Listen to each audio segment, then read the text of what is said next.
आज का ये एपिसोड शुरू करने से पहले एक छोटी सी बात। क्या आप भी अपना पॉडकास्ट बनाने की सोच रहे हैं? तो एंकर ट्राई कीजिए। ये पॉडकास्ट बनाने का सबसे आसान तरीका है। नंबर एक, ये फ्री है। नंबर दो, इसमें कई सारे ऐसे टूल्स हैं जो आपको अपने फोन और कंप्यूटर पर रिकॉर्ड और एडिट करने की फैसिलिटी देते हैं। नंबर तीन, आप अपने पॉडकास्ट को डिस्ट्रीब्यूट भी कर सकते हैं, जिससे इसे स्पॉटिफाई और दूसरे प्लेटफॉर्म पर सुना जा सके। तो डाउनलोड कीजिए फ्री एंकर ऐप या विजिट कीजिए anchor.fm पर अपना पॉडकास्ट स्टार्ट करने के लिए। ये तो थी एक छोटी सी जानकारी, और अब शुरू करते हैं एपिसोड का सिलसिला। तो आज के एपिसोड में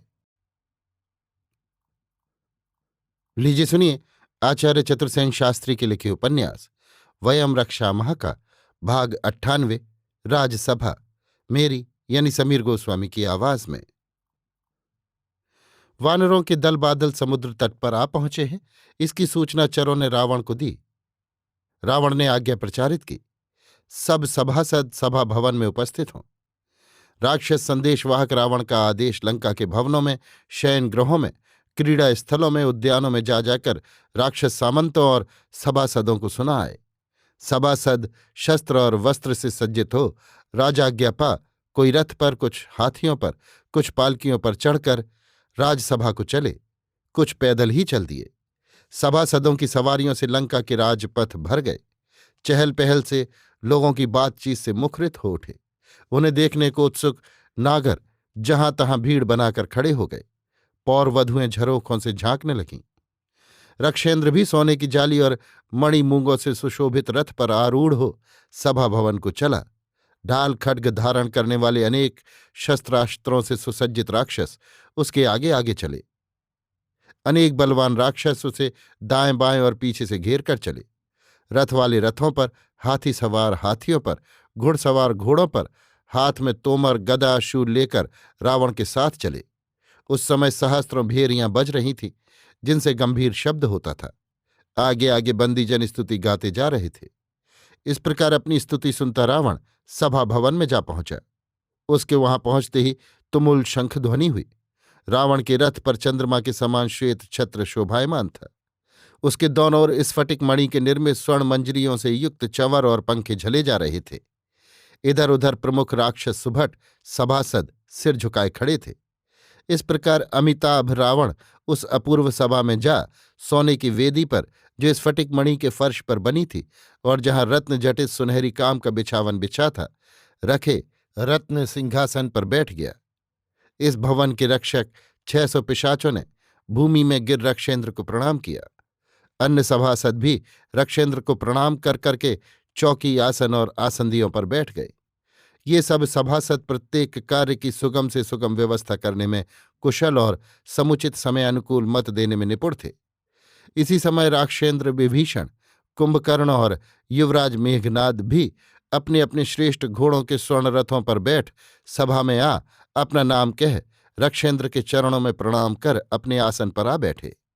रावण के 8 मंत्री भी अपने अपने आसनों पर बैठ गए। विविध मणिमाणिक्य हीरक जटित बहुमूल्य वस्त्रों को धारण किए अगरू चंदन और पुष्पमालाओं की सुगंध से सभा भवन को सुरभित करते हुए वे चतुर और सभ्य सभासद सभा की शोभा बढ़ाने लगे। उनमें न तो कोई जोर जोर से चिल्लाकर बोलने वाला था, न असत्यवादी। सभी राक्षस अत्यंत पराक्रमी और शूरवीर थे। वे सभी रावण का मुंह ताक रहे थे।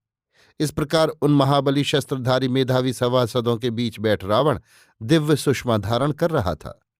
सबके यथास्थान बैठ जाने पर रावण ने कहा, सभासदों, संसार में उत्तम, मध्यम और अधम 3 प्रकार के पुरुष होते हैं।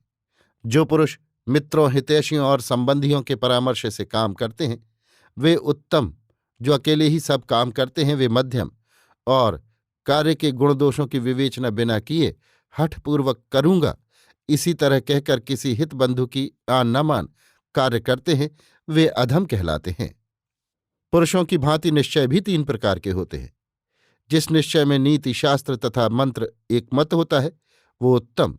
जिसमें मतभेद हो पर अंत में बहुमत से निश्चय हो वो मध्यम। और जिसमें मंत्र स्पर्धा करे, विरोध भाव प्रकट करे, अंत तक एक मत होने पर भी अविश्वस्त रहे, वो अधम है। इसलिए सभासदों और मंत्रियों, आपको ज्ञात है कि हमारा शत्रु राम लंका पर अभियान करने के विचार से आगे बढ़ रहा है। इसलिए आप लोग विचार करके सर्वसम्मत निश्चय करें। अब कोई न कोई निश्चय कर लेना परमावश्यक हो गया है।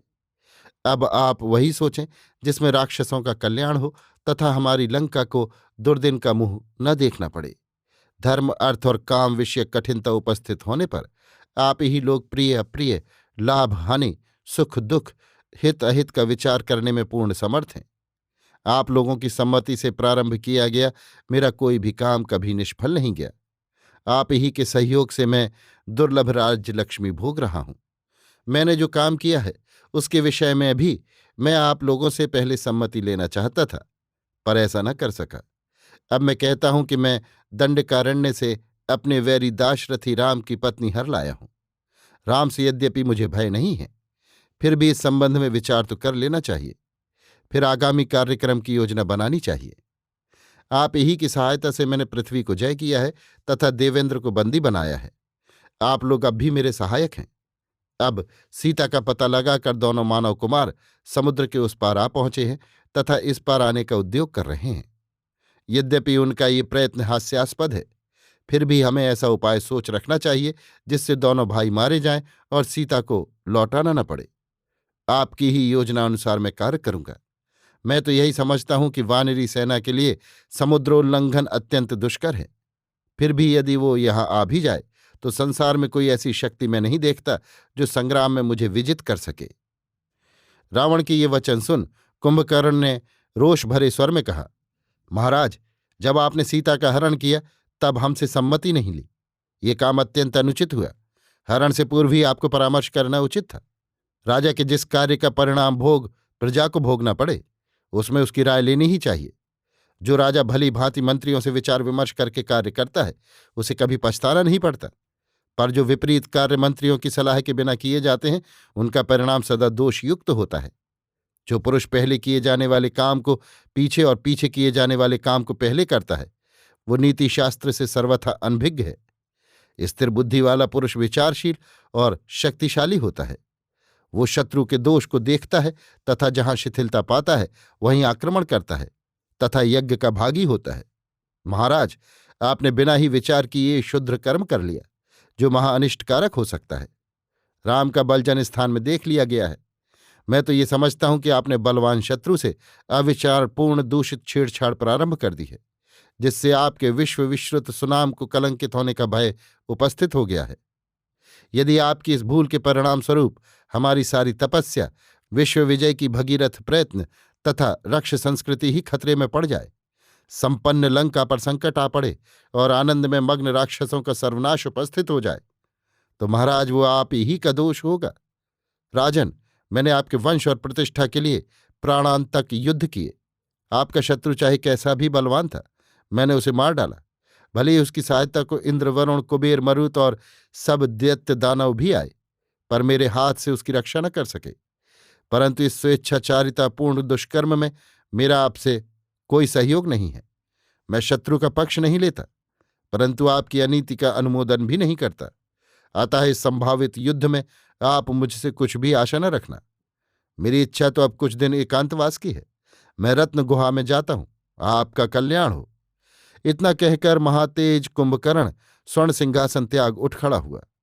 इस पर रावण ने क्रुद्ध होकर दर्प से कहा, कुंभकर्ण, समुद्र के समान मेरे वेग और वायु के समान मेरी गति को न जानकर ही वो दाशरथी वानर सेना ले इस ओर बढ़ा चला आ रहा है। इस प्रकार पर्वत की गुहा में सोए हुए सिंह और सोते हुए काल के समान उसने मुझे छेड़ा है। भयंकर सर्प के समान संग्राम में छूटे हुए मेरे बाणों को राम ने कभी नहीं देखा है। इसी से उसने ये दुस्साहस किया है, किंतु मैं अपने धनुष से छूटे हुए वज्र के समान अगणित अग्निबाणों से उसे भस्म कर डालूंगा। जिस प्रकार सूर्योदय होते ही नक्षत्रों की कांति नष्ट कर देता है, उसी प्रकार मैं इस वानरी कटक को देखते ही देखते नष्ट कर डालूंगा। मुझे तेरी आवश्यकता नहीं है। मेरी ओर से तू रत्न गुहा में शाश्वत एकांतवास कर। मुझ सहोदर से तेरा क्या प्रयोजन है? रावण के ये वचन सुन कुंभकर्ण रावण को प्रणाम कर बिना उत्तर दिए सभा भवन से चला गया। रक्षेंद्र रावण के वचन सुन शत्रुबल से अपरिचित और नीति शास्त्र से शून्य राक्षस यूथपति योद्धा हाथ जोड़कर विनयपूर्वक बोले, महाराज, परिघ, शूल और पट्टिश आदि शस्त्रों से सुसज्जित विशाल अजेय सेना हमारे पास है। फिर चिंता किस बात की है? इसी सेना द्वारा आपने भोगपुरी के नागों को वश में किया, अलका के कुबेर को आक्रांत किया, देवेंद्र को बंदी बनाया और सुरलोक को जय किया। वर प्राप्त बलवान दानव भी आपके समक्ष नहीं ठहर सके। यमलोक, देवलोक और आर्यवीर सभी तो आपकी विजय दुंदुभियों से थर्रा उठे। फिर इस हतवीर राम की क्या बिसात? हे महाराज, जब तक इंद्रजयी मेघनाद और अकथ विक्रम कुंभकर्ण आपकी आज्ञा के अधीन है, आपको किस बात की चिंता है? अब नील मेघ के समान वर्ण वाला प्रहस्त बद्धांजलि खड़ा होकर बोला, रक्षेंद्र की जय हो। हम लोग तो युद्ध में देव, दैत्य, यक्ष, नाग, गंधर्व, पिशाच किसी को भी गिनते ही नहीं। फिर इन दो एकाकी राजभ्रष्ट मानवों की क्या बात है? हम सब बेखबर थे, शत्रु के आक्रमण का विचार भी न था। इसी से वो धूर्त वानर हमें धोखा दे गया, लंका को भस्म करके जीवित बच निकला। अब वो सब वानरों को काल के मुंह में धकेलने को ला रहा है। दुर्मुख सेनानायक ने खड़े होकर कहा, हे पृथ्वीपति, हनुमान का ये उत्पात तो हमारा आपका सबका अपमान है। आप आज्ञा दीजिए, मैं अकेला ही जाकर समुद्र तट पर उस वानर सहित सब वानरों को मृत्यु की भेंट करूं। अब महाबली वज्रदंष्ट्र सेनापति अपने भयंकर परिघ को घुमाता हुआ बोला, महिदेव प्रसन्न हो तो मैं ये कहता हूं कि जिस प्रकार हो शत्रु पर विजय पानी चाहिए। मेरा मत है कि बहुत से राक्षस जो इच्छानुसार रूप धारण कर सकते हैं, निर्भीक हो राम के पास मानवों के वेश में जाकर मानवीय भाषा में कहें कि हमें आपकी सहायता के लिए आपके भाई ने अयोध्या से भेजा है। इस प्रकार सेना में जा मिलें, फिर अवसर पाकर शस्त्र वर्षा कर वानरों को मार डालें। इसके अनंतर रक्ष कुमार निकुंभ ने क्रोध में भरकर कहा, अरे वीरो, आप यही महाराज की सेवा में उपस्थित रहें। मैं अकेला भी जाकर उन दोनों भाइयों को मार उनका हृदय निकाल लाता हूं। तब भूधराकार वज्र हनु बोला, कुमार को कष्ट देने का क्या काम है? इतना सा काम तो मैं अकेला ही कर लाऊंगा। 2 मानवों को मार लाने में मुझे कितनी देर लगेगी? तदनंतर रभस, सूर्यशत्रु, सुप्तघ्न, यक्षकोप, महापार्श्व, महोदर, अग्निकेतु, दुर्धुर्ष, रश्मिकेतु, इंद्रशत्रु, प्रहस्त, विरूपाक्ष, वज्रदंष्ट्र, धूम्राक्ष, दुर्मुख आदि राक्षस परिघ, पट्टिश, शूल, प्रास, परशु, धनुष और खड्ग लेकर अमर्ष से ओतप्रोत एक बारगी ही वज्र गर्जना करके बोले, रक्षेंद्र महापति महिदेव की जय हो। महाराज की आज्ञा से हम आज ही समुद्र तीर पर जाकर वानरों सहित दोनों मानवों को मार डालते हैं। आप हमें आज्ञा दीजिए। इस पर धैर्य और राजनीति के परम ज्ञानी, राजमर्यादा के ज्ञाता विभीषण ने उठकर रावण के सम्मुख प्रणाम करके कहा, हे परंतप, आज्ञा पाऊं तो निवेदन करूं। जब से आप लंका में दाशरथी राम की पत्नी को लाए हैं, मैं अनेक विध अपशकुन देख रहा हूं। मंत्रों द्वारा यथाविधि आहुतियां देने पर भी अग्नि प्रज्वलित नहीं होती, उसमें चिंगारियां निकलने लगती हैं, उसकी ज्वाला धूमिल हो जाती है। प्रज्वलित अग्नि भी धुएं के कारण काली पड़ जाती है। अग्निहोत्रशाला और वेद भवनों में सांप दिखाई देते हैं। यज्ञ सामग्री में चींटियां दीख पड़ती हैं। गजराजों का मद सूख गया है, घोड़े दीन दुर्बल हो गए हैं, गायों का दूध सूख गया है, गधों, खच्चरों और ऊँटों के शरीरों के रोंगटे खड़े हो जाते हैं और उनकी आंखों में आंसुओं की धार बह चलती है। कौओं के झुंड मिलकर ठौर ठौर कर्कश शब्द करते हुए भवनों पर आ बैठते हैं। गिद्ध भी नगर पर मंडराते हैं। संध्याकाल में सियार नगर के निकटा अमंगल शब्द बोलते हैं। ये सब अत्यंत विपज्जनक अपशकुन मैं लंका में नित्य देखता हूं। सारी प्रजा देखती है, पर आपके मंत्री आपसे इन बातों को कहने में संकोच करते हैं। हे तात, जहां साम, दाम और भेद, इन तीनों उपायों से काम सिद्ध न हो सके, वहीं दंड नीति का उपयोग करना चाहिए। जो असावधान हो, दैवी प्रकोप से पीड़ित हो, ऐसे ही पुरुष पर विचारपूर्वक किया गया बल प्रयोग उपयोगी सिद्ध होता है। परंतु राम असावधान नहीं है, वो विजय की कामना से आ रहा है। उसके पास सेना भी यथेष्ट है। वो स्वयं अजेय और पराक्रमी है। विशाल दुर्लंघ समुद्र को लांघने वाले रामदूत हनुमान ही के पौरुष पर आप विचार कीजिए। ऐसे ऐसे न जाने कितने असम साहसी वीर उसकी सेवा में हैं। इसलिए महाराज, हमें राम के बल की उपेक्षा नहीं करनी चाहिए, और विशालकाय महाउत्पात करने वाले वानर जब तक लंका से दूर हैं तब तक आप इस विशाल नागिन सीता को लौटा दीजिए। इसी में राक्षस कुल की भलाई है। आप अकारण की रार को टाल दीजिए। विभीषण के ये वचन सुन मेघनाद ने वीर दर्प से कहा, हे पितृव्य, भीरु पुरुषों के समान ये आप क्या कह रहे हैं? नीच कुलोत्पन्न प्राणी भी ऐसे भीरु वचन नहीं कहता। आप तो प्रतापी पौलस्थ हैं, जिनका वीर जग विख्यात है। भला कहीं मानव और पशु भी हम राक्षसों की समता कर सकते हैं? मैंने त्रिलोकपति इंद्र को बंदी बनाया, ऐरावत को दांत पकड़कर पृथ्वी पर पछाड़ दिया, सो हमें देवता और दानव किसी का भय नहीं है। इस राज्य भ्रष्ट भिखारी राम की भला क्या बिसात है? विभीषण ने कहा, पुत्र, तू शस्त्रधारियों में मूर्धन्य है, हमारे कुल का शिरोमणि है, अमित विक्रम है, परंतु तेरी आयु के समान तेरी बुद्धि भी अभी परिपक्व नहीं है। तू हिताहित और कर्तव्य कर्तव्य पर विचार नहीं कर सकता। जो वचन तूने कहे हैं, इनसे रक्षकुल का अनिष्ट ही होगा। तू बाल बुद्धि से ये कह रहा है और कालरूप यमदंड के समान भयंकर उस दाशरथी के पराक्रम से अपरिचित है। मेरी ये निश्चित सम्मति है कि दाशरथी राम की पत्नी सीता को धन रत्न आभूषण वस्त्र और विभिन्न मणियों सहित राम को भेंट कर रक्षेंद्र इस आसन्न संकट को टाल दें तथा आनंद से निर्भय लंका का साम्राज्य भोगें। विभीषण के इन वचनों से रावण क्रुद्ध हो गया। उसने कहा, अरे भ्राता, शत्रु और सर्प के साथ रहना तो फिर भी निरापद है, परंतु शत्रु पक्षपाती बंधु के साथ रहना अत्यंत भयानक है। मैं जानता हूं कि हमारे विमल यश रक्षकुल में कुछ ऐसे कुल कलंक हैं जो रक्षकुल पर विपत्ति आने पर प्रसन्न हो सकते हैं। वे अपने ही कुल का तिरस्कार करते हैं। ऐसे ही दुरात्मा तुम भी हो। तुम जैसे कुलद्रोही से तो भय ही है। तुम शत्रु के प्रशंसक और कुल के निंदक हो। ये जाति भय सब भयों से भयानक है। आज जो अखिल विश्व में मेरी विजय वैजयंती फहरा रही है, मेरे नाम का डंका बज रहा है, मैंने जो विश्व के कुलीनों और ऐश्वर्यवानों का सम्मुख समर में पराभव करके जगत जय की पदवी प्राप्त की है, वो सब तुझे नहीं सुहाती। तू ईर्ष्यालु और दुरात्मा है। जैसे हाथी स्नान के बाद धूल उछालकर अपने शरीर को मैला कर लेता है, वैसे ही तू भी कुल कलंक है। तुझ कुल निंदक को मृत्युदंड देना उचित है, परंतु तू मेरा सहोदर भाई है। मैं तुझे केवल धिक्कार सहित त्याज्य घोषित करता हूं। तू राक्षसों की लंका तथा यशस्वी रक्षकुल को त्याग कर अभी यहां से निकल। यही तेरे लिए राजाज्ञा है। विभीषण ने शांत वाणी से कहा, रक्षेंद्र, आप पितृतुल्य मेरे ज्येष्ठ भ्राता और रक्षपति हैं। इससे मैं आपकी आज्ञा मानकर अभी लंका को त्यागता हूं। अधर्म प्रवृत्ति होने से आपने मुझे कठोर वचन कहे हैं। हतभाग्य पुरुष हितकारी वचन नहीं सुनते। अप्रिय और हितकारी बात कहने और सुनने वाले दोनों ही दुर्लभ हैं।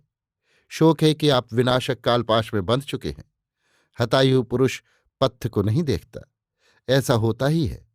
काल के वशीभूत होने पर बड़े बड़े यशस्वी जगज्जयी प्रतापी शस्त्र शास्त्रों के ज्ञाता भी मूढ़वत आचरण करते हैं।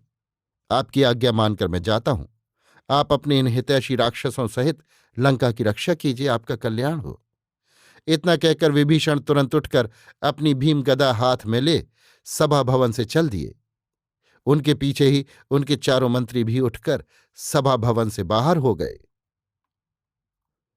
अभी आप सुन रहे थे आचार्य चतुर्सेन शास्त्री के लिखे उपन्यास वयम रक्षामः का भाग 98 राजसभा, मेरी यानी समीर गोस्वामी की आवाज में।